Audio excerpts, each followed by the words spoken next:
आपको याद होगा कि तेलंगाना का वायदा कांग्रेस पार्टी ने आपसे किया था और उस वायदे को कांग्रेस पार्टी ने पूरा किया।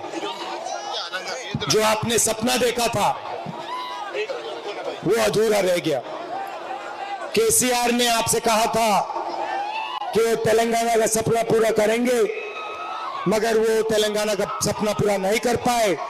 उल्टा उन्होंने भ्रष्टाचार के सब रिकॉर्ड तोड़ दिए। और जितना भ्रष्टाचार यहां आजकल तेलंगाना में हो रहा है, शायद बाकी हिंदुस्तान में कहीं भी ऐसा भ्रष्टाचार नहीं हो रहा। एक परिवार पूरे स्टेट को कंट्रोल करता है, चाहे वो जमीन हो, रेत हो, शराब हो, पूरा का पूरा कंट्रोल केसीआर के परिवार के हाथ में है, उनके रिश्तेदारों के हाथ में है।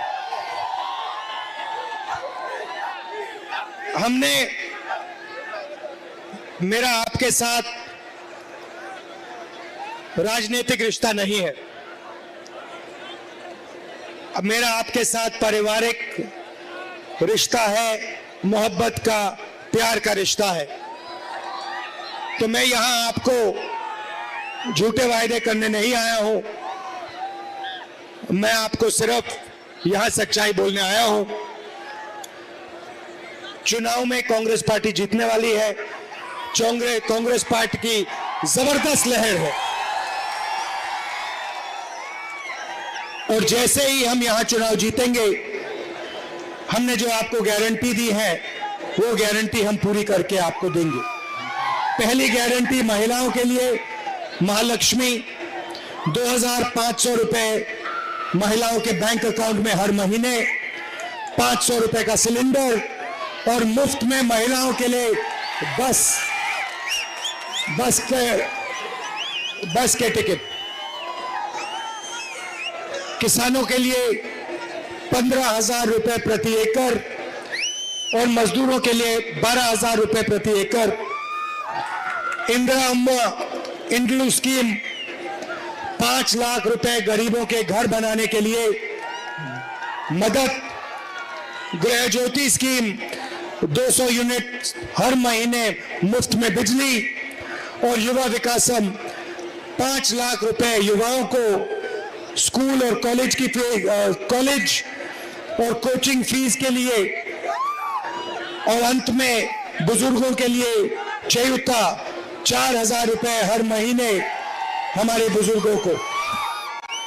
भाइयों और बहनों, एक बहुत जरूरी बात है, शायद सबसे जरूरी बात। देखिए, एक तरफ कांग्रेस पार्टी है और दूसरी तरफ बीआरएस, बीजेपी और एमआईएम एक साथ खड़े हुए हैं। ये एक दूसरे की मदद करते हैं।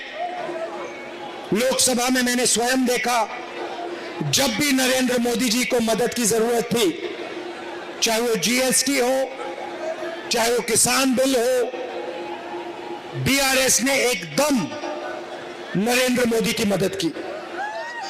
आप देखिए, मैं बीजेपी से लड़ता हूं, पूरा देश जानता है कि अगर एक आदमी बीजेपी का मुकाबला करता है, उनके सामने खड़ा होता है, तो उसका नाम राहुल गांधी है।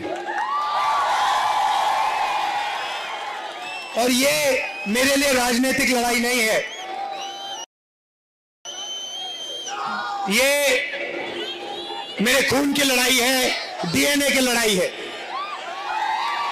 अब देखिए, मेरे ऊपर बीजेपी ने 25 केस लगा रखे हैं।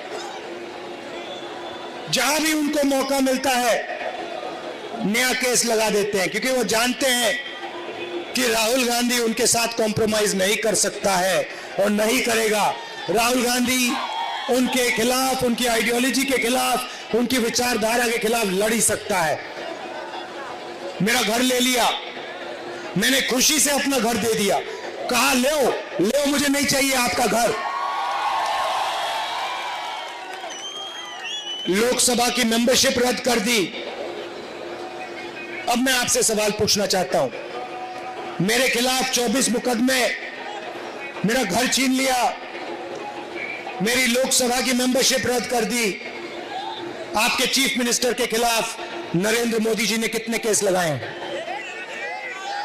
आपके चीफ मिनिस्टर के खिलाफ कितने केस नरेंद्र मोदी ने लगाए? एक भी नहीं। ना ईडी उनके पीछे है, ना सीबीआई उनके पीछे है, ना इनकम टैक्स डिपार्टमेंट उनके पीछे है। क्यों? क्योंकि चीफ मिनिस्टर केसीआर बीजेपी की पूरी मदद करते हैं। देखिए, आप बता रहे हो, बिल्कुल सही। केसीआर उनकी मदद करते हैं और बीजेपी इनकी मदद करते हैं। आप देखिए, मेरे ऊपर 24 घंटा आक्रमण चलता है। बीजेपी के सब नेता मेरे ऊपर आक्रमण करते हैं। मैं सुबह उठता हूं, अगर सारे के सारे बीजेपी के नेता मेरे ऊपर आक्रमण नहीं करते तो मुझे मजा नहीं आता, मुझे अच्छा नहीं लगता। मैं कहता हूं आज कुछ कमी रह गई, थोड़ा और जोर से मुझे बोलना चाहिए। मगर केसीआर पे, उनके परिवार पे बीजेपी का कोई नेता आक्रमण नहीं करता। कोई केस नहीं, कोई ईडी नहीं, कोई इनकम टैक्स नहीं, मिले हुए हैं दोनों। दूसरी तरफ एमआईएम है। आप पता लगाइए, जहां भी कांग्रेस पार्टी बीजेपी से लड़ती है, चाहे वो असम हो, महाराष्ट्र हो, राजस्थान हो, वहां पे बीजेपी की मदद करने के लिए एमआईएम के लोग हर कंस्टिट्यूएंसी में अपने नेता खड़े कर देते, अपने कैंडिडेट खड़े कर देते। भाई और बहनों, दिल्ली में बीजेपी को हराना है, तेलंगाना में बीआरएस को हराना है। ये तीनों एक साथ मिले हुए हैं, भूलिए मत। कांग्रेस पार्टी को पूरा समर्थन दीजिए। यहां पे लहर आ रही है, जैसे सुनामी आती है वैसे सुनामी कांग्रेस पार्टी की आने वाली है, और पहले यहां आएगी और फिर दिल्ली में आएगी। आखिरी बात मैं आपसे कहना चाहता हूं, बीजेपी के लोग पिछड़ों की बात करते हैं, ओबीसी की बात करते हैं। बीआरएस के लोग ओबीसी की बात करते हैं। मैं इनसे पूछता हूं, अगर आप ओबीसी को इतना चाहते हो तो आपने कास्ट सेंसस का जो डेटा है, जो कांग्रेस पार्टी ने कास्ट सेंसस किया था, जाति जनगणना की थी, उसका डेटा अपने देश को क्यों नहीं दिखाया?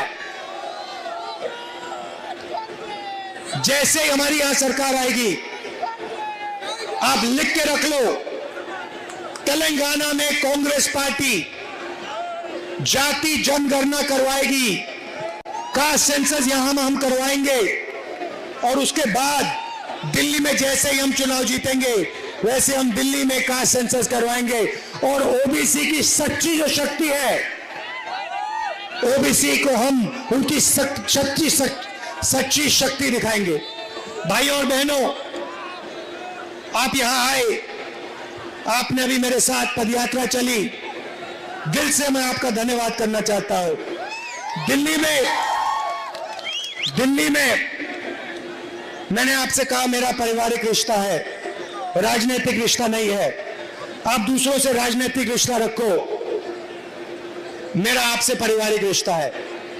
जब भी तेलंगाना को, सुन लीजिए, जब भी तेलंगाना को राहुल गांधी की जरूरत होगी, मैं आपका सिपाही दिल्ली में बैठा हूं। जब भी आपको मेरी जरूरत होगी, मैं 1 मिनट में हाजिर हो जाऊंगा। जो भी आप काम मुझसे पूछोगे, दिल से मैं आपका काम करूंगा। बहुत बहुत धन्यवाद। नमस्कार, जय हिंद।